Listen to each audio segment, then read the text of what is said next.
Seorang karyawan yang enggan memikul tanggung jawab yang dipercayakan kepadanya selalu memperhatikan reaksi orang lain dan dengan berbagai cara berusaha melemparkan pekerjaannya kepada orang lain adalah karyawan yang tidak setia. Sebaliknya, ada karyawan yang mengerjakan tugasnya dengan sungguh-sungguh dan menghasilkan pekerjaan yang baik, tetapi tidak mau terlibat di luar tanggung jawabnya.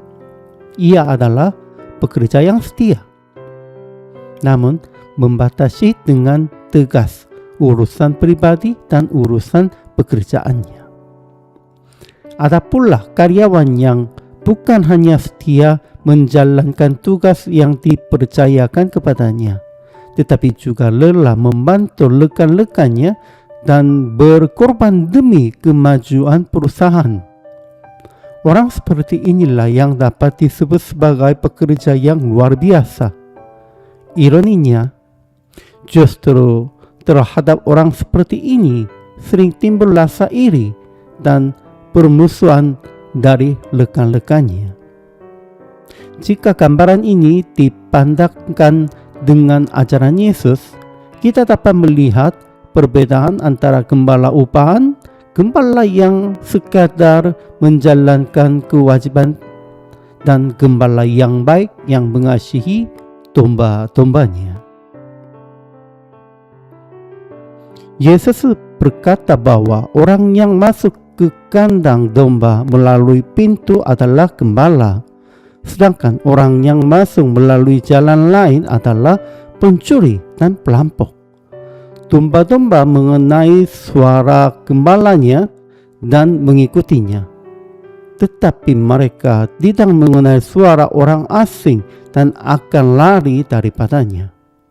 Selanjutnya, Yesus menyatakan bahwa Dialah pintu bagi domba-domba dan juga gembala yang baik. Barang siapa masuk melalui Dia akan memperoleh keselamatan. Ia berkata bahwa gembala yang baik menyerahkan nyawanya bagi domba-domba, dan bahwa ia juga akan membawa domba-domba lain yang belum berada di dalam kandang supaya semuanya menjadi satu kawanan dengan satu gembala. Namun orang-orang Yahudi tidak memahami perkataannya. Sebagian menuduh Yesus kerasukan setan dan gila, sedangkan yang lain berkata bahwa mustahil setan dapat membuka mata orang yang buta. Melalui gambaran yang akrab dalam kehidupan masyarakat pada waktu itu, Yesus menjelaskan identitasnya sebagai gembala yang baik. Perbedaan antara gembala dan pencuri sangat jelas. Gembala masuk melalui pintu, mengenai setiap dombanya, memanggil mereka satu persatu, lalu menuntun mereka keluar menuju padang rumput yang hijau.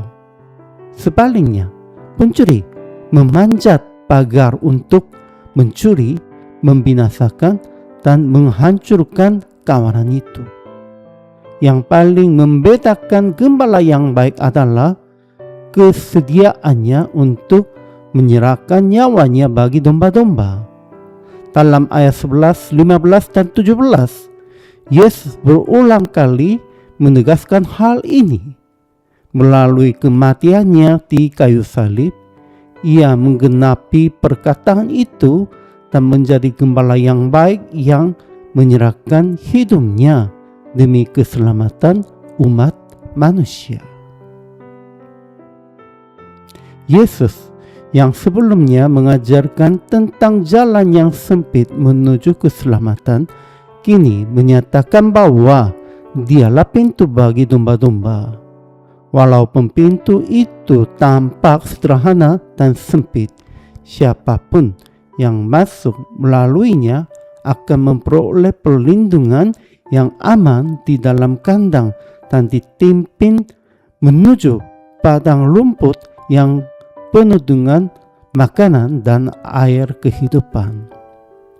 Lebih daripada itu, Yesus rela menyerahkan nyawanya agar domba-domba yang berada di luar kandang dapat dibawa masuk dan menjadi bagian dan kawanannya. Namun ia juga berkata bahwa karena ia menyerahkan nyawanya, ia akan menerimanya kembali. Itulah sebabnya Bapa mengasihinya. Mengikuti teladan Yesus berarti dengan setia menggembalakan domba-domba yang dipercayakan kepada kita. Bahkan rela berkorban demi membawa mereka yang masih berada di luar kepada keselamatan di dalam Kristus. Kiranya kita dimampukan untuk memikul panggilan mulia itu dan hidup sebagai gembala-gembala yang mencerminkan kasih Sang Gembala yang baik.